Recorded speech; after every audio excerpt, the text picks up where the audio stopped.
Diálogos Aliadas.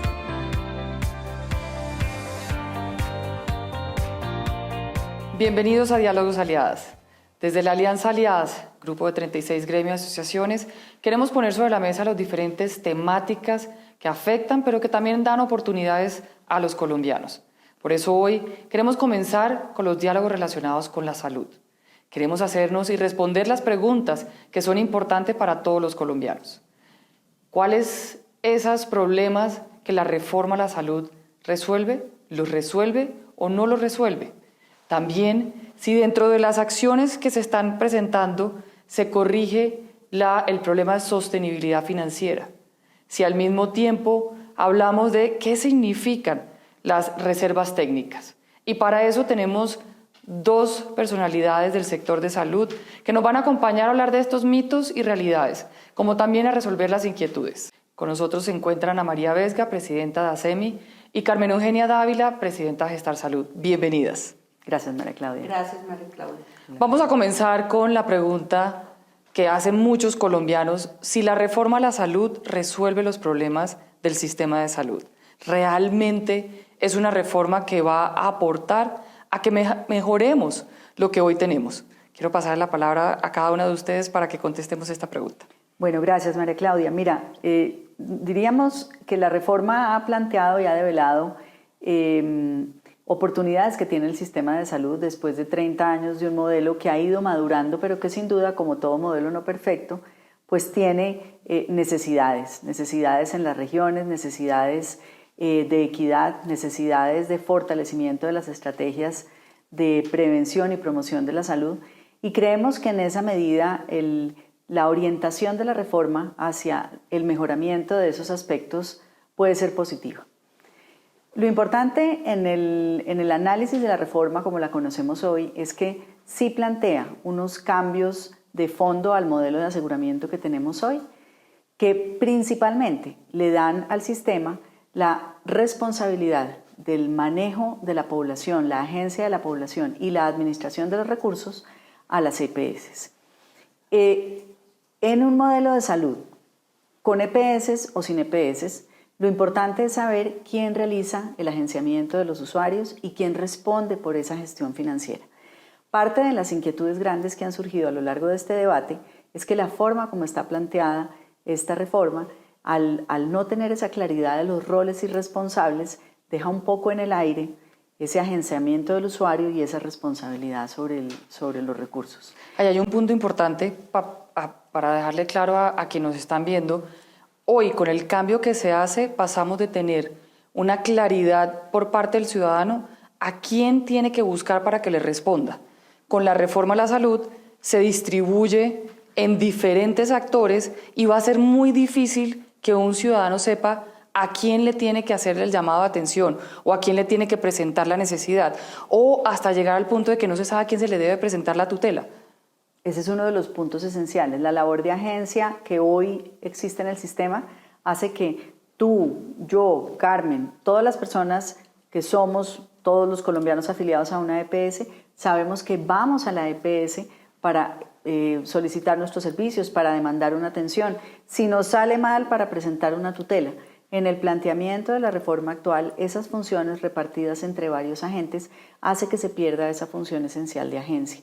Y ese es uno de los temas, repito, de mayor preocupación en la reforma, independientemente de que tenga otros objetivos que desde luego reconocemos son importantes para el avance del sistema. Y Carmen Eugenia, desde el punto de vista de Gestar Salud. Bueno, yo creo que, como decía Ana María, este es un sistema que ha evolucionado con el tiempo. La Ley 100 ha tenido varias reformas importantes y se han tocado temas específicos de acuerdo a cada coyuntura y a cada momento. Yo creo que este era un momento de revisar ciertos aspectos relacionados con el modelo de atención. Se viene discutiendo hace muchos años el tema relacionado con el modelo preventivo. Entonces, si el gobierno lo quiere reafirmar a través de un proyecto de ley y hacer unos ajustes para que esto se materialice, está bien. Compartimos en general todos los actores del sistema que eso está bien y que hay que impulsarlo, y que si esta es la forma de impulsarlo, pues debemos hacerlo. Pero existen otros aspectos que no se abordan en el proyecto y que son importantes para el usuario. Y voy a poner un ejemplo. El mayor motivo de quejas de las personas, tanto quienes ponen una tutela para que se les revise su derecho fundamental, como quejas a la Superintendencia Nacional de Salud, está circunscrito a la oportunidad en citas con médicos especialistas. Sin duda, este tema, que es un tema de disponibilidad de oferta para poder garantizar una atención oportuna, adecuada, es un problema que tiene Colombia y es un problema estructural que no depende de las EPS. De hecho, las EPS, como sabemos, tienen restricciones para manejo de integración vertical, es decir, que es un tema que tiene que trabajar el Estado y que lo ha intentado hacer muchas veces sin éxito, sin mucho éxito. Entonces uno diría que esta reforma debería servir para enfocarse a solucionar esos problemas que le duelen al ciudadano, que son importantes para la gente y para la salud de las personas, sobre todo de las personas que padecen enfermedades muy complejas. La oportunidad lo es todo.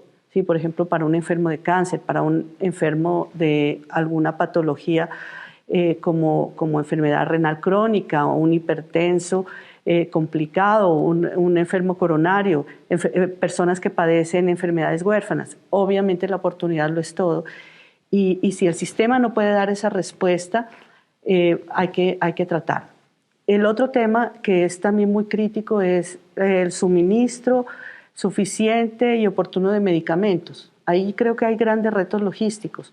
Los operadores logísticos, las casas farmacéuticas y las mismas EPS y prestadores tenemos que mirar y revisar y procurar soluciones para que los tiempos se acorten de entrega y que la persona se sienta satisfecha cuando va a reclamar sus medicamentos porque le entregaron todo lo que el médico le formuló. Entonces, digamos que en esos aspectos uno pudiera concluir que no están dadas unas estrategias profundas que permitan concluir que la reforma está tocando el punto. Y otro tema que ya lo menciona Ana María es el tema financiero, y tú también lo mencionaste, el tema financiero que en nuestro criterio es crítico. No se está tocando, no se están generando nuevas fuentes de financiación y no se está hablando del problema estructural de la suficiencia de los recursos para garantizar todas las demandas ciudadanas. O sea que uno podría a la primera pregunta responder, no se está respondiendo ni resolviendo a los problemas que hoy tiene el sistema de salud, que son acceso, que lo han mencionado las dos, otro, el tema de asistencia a las regionales. Por ejemplo, la falta de la prestación de servicio en las regiones es otra de las grandes problemáticas que tiene el sistema. Y el tercero es son cuatro de hecho, que mencionábamos el tema de medicamentos. El tercer punto sería la sostenibilidad financiera y el cuarto es que la persona pueda realmente tener la certeza de que va a recibir el tratamiento adecuado. Y ninguno de esos cuatro puntos está tocado dentro de la reforma a la salud. Hay algunas cosas, por ejemplo, estrategias para el tema de acceso por barreras regionales o geográficas. Sí se crean unos equipos básicos que pretenden buscar a la persona para identificar riesgos en salud. Pero digamos, estos equipos pues no van a actuar si se identifica una enfermedad compleja, si hay que remitir a una persona a un nivel más alto de complejidad. Entonces, el sistema de hoy tiene unas carencias, tiene unas dificultades, pero lo que hace ante la barrera geográfica es acercar a la persona a los servicios, pero llevándola donde está el servicio, ¿sí?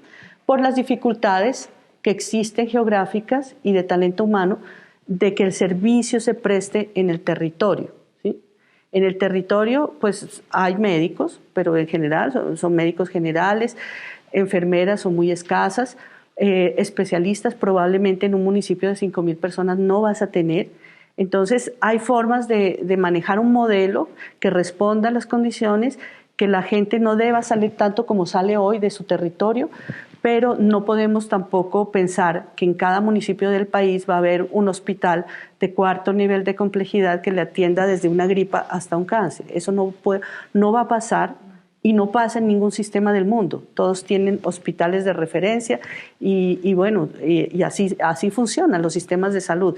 Entonces yo creo que hay cosas positivas como lo que menciono de los equipos, y hay algunas estrategias que se plantean, pero definitivamente sí en lo estructural, que es el recurso humano, que es la oferta también de servicios de salud en ciertas regiones, no se están dando las soluciones que se esperaría. Y dentro de eso, otro de los puntos importantes que mencionaba Ana María al inicio es, si hacemos esa transformación de las EPS que ya se está dando, ¿corrige la sostenibilidad financiera? Pues mira, para nosotros, digamos, desde más allá de lo que individualmente puedan pensar las EPS sobre su rol en el nuevo modelo, hay una realidad, y es que el modelo como lo conocemos hoy supone que las EPS reciben la unidad de pago por capitación de todos sus afiliados, hacen una bolsa, para explicarlo fácil, y esa bolsa manejada de forma muy eficiente. Y no se nos olvide que son 130.000, 150.000 pesos en promedio persona al mes. Esa bolsa, con ese manejo eficiente, sirve para que las EPS le entreguen salud a los sanos y a los enfermos y a los muy enfermos. El sistema de salud tiene un plan de beneficios prácticamente ilimitado. Y lo que no está contemplado en el plan de beneficios muchas veces se otorga a través de fallos judiciales. Entonces, el sistema ha ido creciendo en su demanda, los colombianos nos estamos envejeciendo, hay más pacientes crónicos, hay más acceso a la innovación y a la tecnología, que genera una presión también sobre el gasto, pero esa demanda no se ha comportado igual en el crecimiento de los recursos del sistema. Lo que hacen hoy las EPS es precisamente asegurar, a través de modelos de contratación y de volumen, digámoslo así también, negociar para que esa plata, que suena muy poquita al lado de lo que son las cápitas en otros países con sistemas parecidos al nuestro, puede alcanzar. Entonces, el sistema planteado en la reforma de salud rompe ese manejo integral del recurso y nos pone a transitar en el escenario del subsidio a la oferta. Ya no estamos hablando del subsidio a la demanda, que es el Estado colombiano le entrega a esa EPS para que administre lo que cada persona tiene por UPC, sino que dice, yo le voy a entregar a los hospitales para que aseguren la disponibilidad, tema con el cual uno puede estar de acuerdo en las zonas apartadas donde no hay la demanda para asegurar, digamos, una operación, pero rompe ese principio de la administración solidaria del recurso. ¿Cuál es el temor que nos da particularmente sobre ese punto? Pues que si este es un sistema donde simplemente yo como colombiano llego a cualquier hospital a practicarme un procedimiento, sin que haya detrás o a una consulta o a un examen o cualquier interacción con el servicio de salud, sin que haya detrás un agente que está revisando la pertinencia de lo que te estás haciendo, el costo de lo que te estás haciendo, el no desperdicio, pues puede convertirse casi que en una barra libre del sistema en donde los recursos que son finitos se acaban a mediados del año. Carmen Eugenia, que lleva más tiempo que nosotros en esto, nos podrá hablar de, se ha acuñado un término en el sector que era el septiembre negro, ¿no? Sí. Y ella lo explicará mejor, pero la realidad es que hoy el sistema de salud cumple desde el 1 de enero hasta el 31 de diciembre y las EPS verán cómo lo manejan su año y lo manejan y de pronto aprietan un poquito y se demoran un poquito más en aprobar, porque es una forma también de ir calibrando la demanda contra la disponibilidad de los recursos. Pero en el sistema que se plantea podemos entrar en un septiembre negro, Carmen. Cuéntanos. Sí, es así, y de pronto algunas de las personas que nos están viendo pueden recordar cómo era la atención en salud antes. Antes existían algunas personas que estaban afiliadas al Seguro Social o a las cajas de previsión social. las personas que no tenían un empleo formal usualmente tenían que ir a demandar servicios a la oferta pública, que se llama, es decir, a los hospitales públicos o de caridad, que se llamaba, ¿sí? Y a esos hospitales públicos o de caridad, el Estado, desde la Nación, les daba unos recursos para que operaran y para que le pagaran a los médicos, compraran medicamentos, etcétera. Y las personas que tenían algún problema de salud acudían a ese hospital. Esos presupuestos, en general, se agotaban en el transcurso del año. Y entonces era lo que Ana María dice, se le llamaba el septiembre negro. Aproximadamente en septiembre se acababa la plata, y entonces, ¿qué haces tú en un esquema donde se acabó la plata y el siguiente paciente que se enfermó en octubre, qué pasa con él? En el ámbito que estamos hoy, esa era antes de la Constitución del 91, pasaba eso. Se acabó la plata y bueno, de pronto me llega mañana la plata, de pronto me ponen el presupuesto. Era lo que pasaba antes. En el ámbito de hoy, de una Constitución garante de un derecho fundamental, que es derecho fundamental por sí mismo, que es un derecho otorgado al individuo, a cada persona. Cada persona tiene un derecho que está representado en una base de datos. En el contexto actual, yo creo que es muy difícil hablar de un esquema como el que recreamos con este cuento que ocurría antes. Ya la gente se acostumbró, se apropió del derecho. La gente, esa plata, esos 130.000 pesos... Que cuando uno lo oye, 130.000 pesos suena muy poquito para un tratamiento, por ejemplo, de cáncer, que va a unos presupuestos mucho más amplios. Exacto. De hecho, ni siquiera vayámonos al cáncer, uno va a cualquier temas de resfriado de un niño, cuesta mucho más. Eso te valen los 2 que 130.000 pesos. Entonces, uno sí dice, y oyéndolas, genera una gran preocupación el tema de no contar con un proceso de aseguramiento en esta propuesta de reforma a la salud, y al mismo tiempo no contar con un manejo integral de ese proceso de aseguramiento, porque efectivamente al contar con el manejo completo para poder decir, señora Carmen Eugenia, usted que tiene un resfriado, váyase al médico y le cubrimos su médico, pero quien tiene una urgencia, ¿a quién recurre y cómo recurre? Llega de primero a la urgencia, ¿y quién le va a cubrir y cómo le van a cubrir? ¿Cuál es el tope que va a tener para la persona que está prestando el servicio? O sea, queda como muchas preguntas relacionadas con esa suficiencia de recursos, si realmente se va a lograr esa sostenibilidad financiera cuando se acabe la plata, pues se acabó la plata y no hay forma de tener a alguien a quien decirle es que usted tiene que cumplir. Exacto, entonces pensar que los recursos son infinitos y que entonces en septiembre los hospitales dicen se me acabó la plata, o los centros de atención primaria se me acabó la plata, mándeme más a la nación. Eso no va a pasar, es un escenario que es imposible.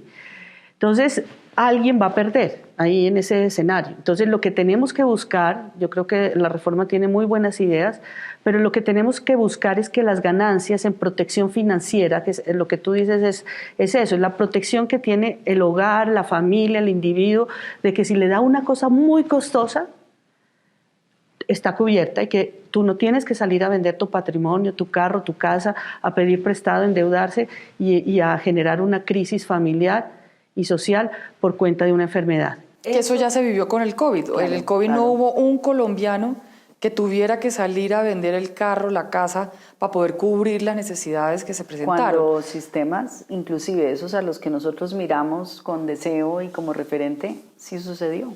Exacto. En eso hay que compararnos desde la realidad.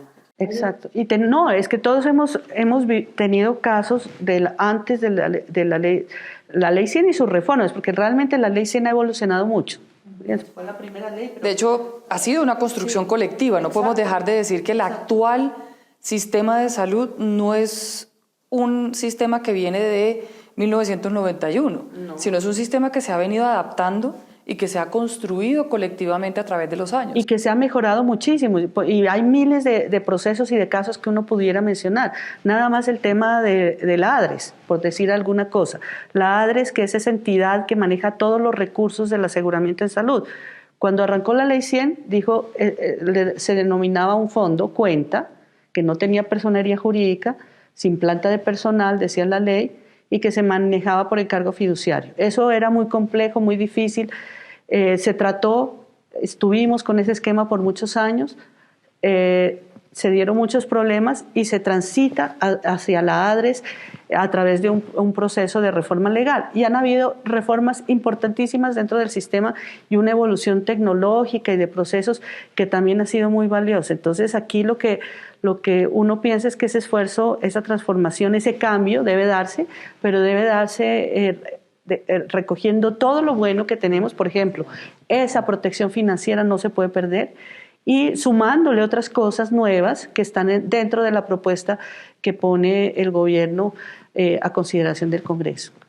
Hay un último tema que quiero tocar, porque este va a ser uno de los primeros diálogos de Aliada, pero seguiremos conversando ese tema porque creo que hay muchas preguntas para poder dialogar. Pero en estos días se habla mucho de las reservas técnicas de las EPS, que no se están cumpliendo con las reservas técnicas, que esas reservas técnicas son las que permiten que se tenga un recurso para poder solventar las necesidades o las urgencias, en caso de que se requiera por parte de las EPS. Cuéntenos un poquito la realidad y los mitos sobre las reservas técnicas.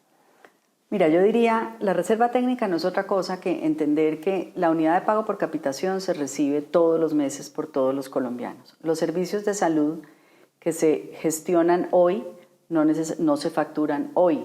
Si yo ingreso hoy a un hospital con una urgencia, todos los servicios que se desencadenan de esa atención probablemente se facturan en 2 o 3 meses después de sus procesos normales de auditoría. Entonces, lo que dice la reserva técnica es que el asegurador, en este caso la EPS, debe ir reservando, por eso se llama reserva, es equivalente a pasivo. Pero reserva significa que yo debo ir reservando, como yo recibo la plata de la UPC todos los meses, debo ir guardando sobre los eventos que conozco y no conozco. Te pongo un ejemplo. Una madre, una gestante, una mujer que sale positiva en su prueba de embarazo. Ya se sabe que esa mujer va a requerir unas atenciones durante 9 meses hasta el parto. Entonces, el asegurador lo que hace es reservar los recursos para ese servicio que conoce hoy y los que puedan derivarse, lo conocido y lo desconocido. En la práctica, digamos, o en la teoría, esa reserva puede ir haciéndose en tanto a ti te alcance el dinero que recibes. Lo que hemos dicho nosotros repetidamente, las EPS en el último periodo, es: tenemos una siniestralidad superior al 100%. ¿Qué significa eso en el mundo del aseguramiento? Que de cada 100 pesos que yo recibo por unidad de pago por capitación, yo me estoy gastando 105, 106. Todos los meses voy colgadito. Pero adicionalmente hay un fenómeno adicional, y es que los recursos de presupuestos máximos, que son todo eso que está por fuera del plan de beneficios, los recibo tarde, con 1 año de diferencia en muchos casos, y también es insuficiente. Entonces, esa UPC, que ya dijimos es cortica y me voy quedando todos los meses cortica, también me está sirviendo para apalancar lo que estoy dejando de recibir por presupuestos máximos, estoy exponiendo mi patrimonio. En consecuencia, pues la posibilidad de ir cumpliendo con esa reserva todos los meses se hace imposible. Cuando se dice, la ley dice, usted debe ir haciendo la reserva e ir invirtiendo la reserva. Invertir la reserva significa ir depositándola en instrumentos líquidos. No debo tener la reserva en una inversión que yo pueda liquidar en 2 años, no, la debo tener a la vista, porque son dineros que requiere el sistema. Evidentemente, digamos que han sucedido varias cosas en los últimos años. La insuficiencia de los recursos, más lo que te acabo de contar de cómo funcionan los flujos, ha imposibilitado para las EPS el hecho de tener la reserva invertida, como lo dice la ley. Pero segundo, en el gobierno, en ocasiones anteriores, como sucedió en pandemia, le permitió a las EPS hacer uso de esa reserva para pagar a la red. ¿Por qué? Cuando estábamos en COVID había que activar, poner más camas, activar más servicios, había que darle más plata y más liquidez a la red. Se hizo uso de las reservas técnicas. Y adicionalmente hay algunos temas ya pues muy conceptuales de metodología sobre los cuales hay diferencias. Entonces, la reserva es el resultado perfecto y el reflejo perfecto de lo que es un sistema que está demandando más recursos de los que evidentemente se les está entregando y que ha imposibilitado, repito, para las EPS esa adecuada disposición, si se puede decir, o la palabra es reserva, de los recursos que se reciben para los servicios.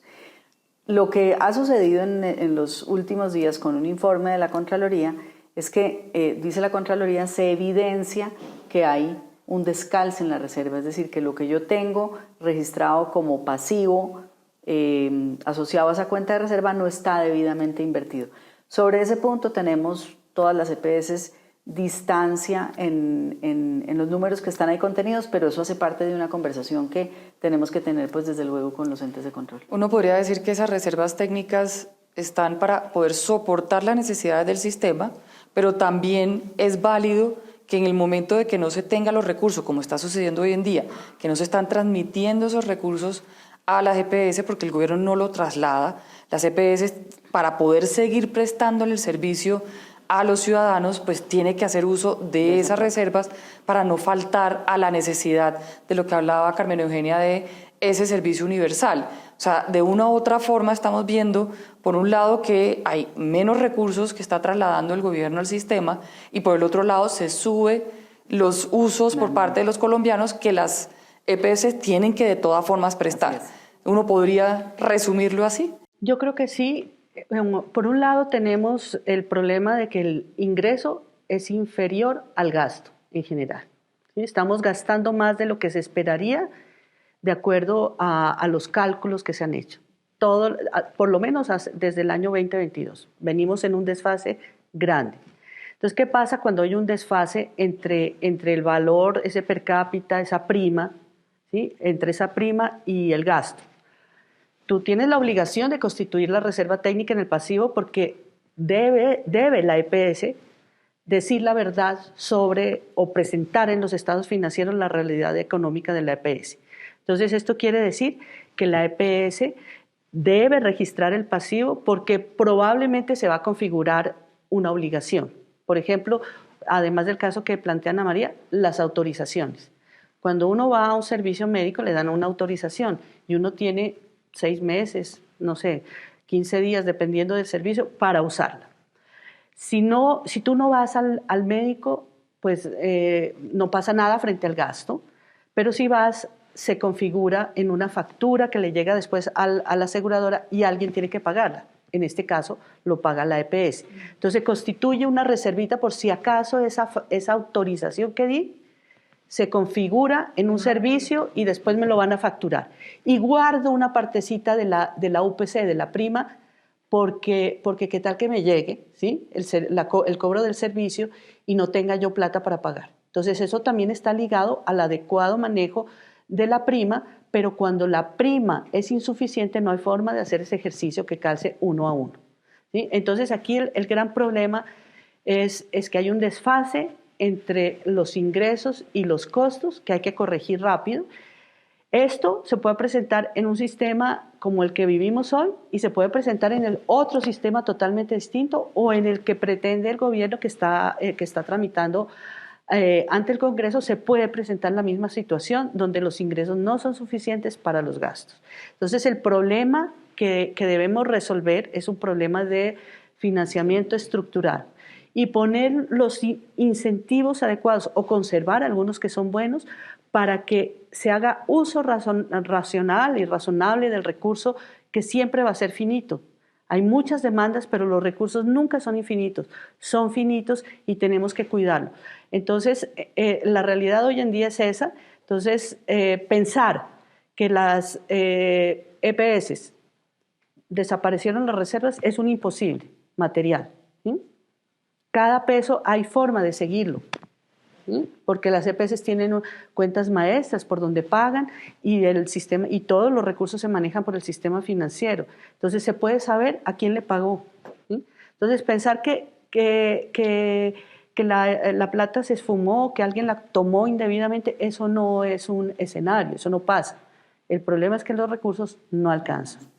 Lo que estamos viendo es que efectivamente resuelve la reforma de la salud los problemas que tiene el sistema, podemos decir que no. O parcialmente, digamos. Tiene unos aportes importantes, sin embargo quedan pendientes muchos más de los que realmente están involucrados. Complejiza lo que hoy funciona bien. Eso es una muy buena forma de decirlo, y es que complejiza lo que hoy funciona bien. Sí. Creo que eso es un mensaje muy claro. Hay que buscar generar ese trabajo de consenso que tanto ustedes dos han buscado, tanto en el Congreso como con el Gobierno Nacional, porque sí hay formas de lograr que se haga una reforma a la salud que sea adecuada para los colombianos. Sí.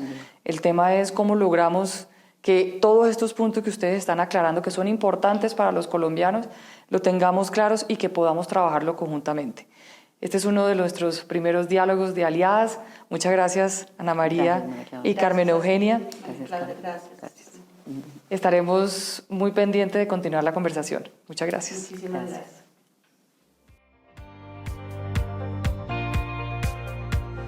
Diálogos Aliadas.